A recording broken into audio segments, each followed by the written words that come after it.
तो रात के ऑलमोस्ट 12 बजे हैं और मैं बकचोदी ट्राई कर रहा हूँ।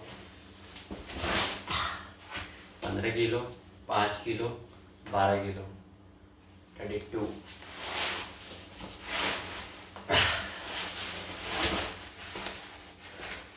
मैंने आज तक इतने वेट में कभी बार डिप्स नहीं मारा और ये तो फिर भी रिंग डिप्स है। जस्ट होप कि हो जाए गाइस, क्योंकि मैंने इसमें बस 15 किलो में मारा है, वो भी 5 या 6 रेप्स के हैं। जय श्री राम। गांड फट गई।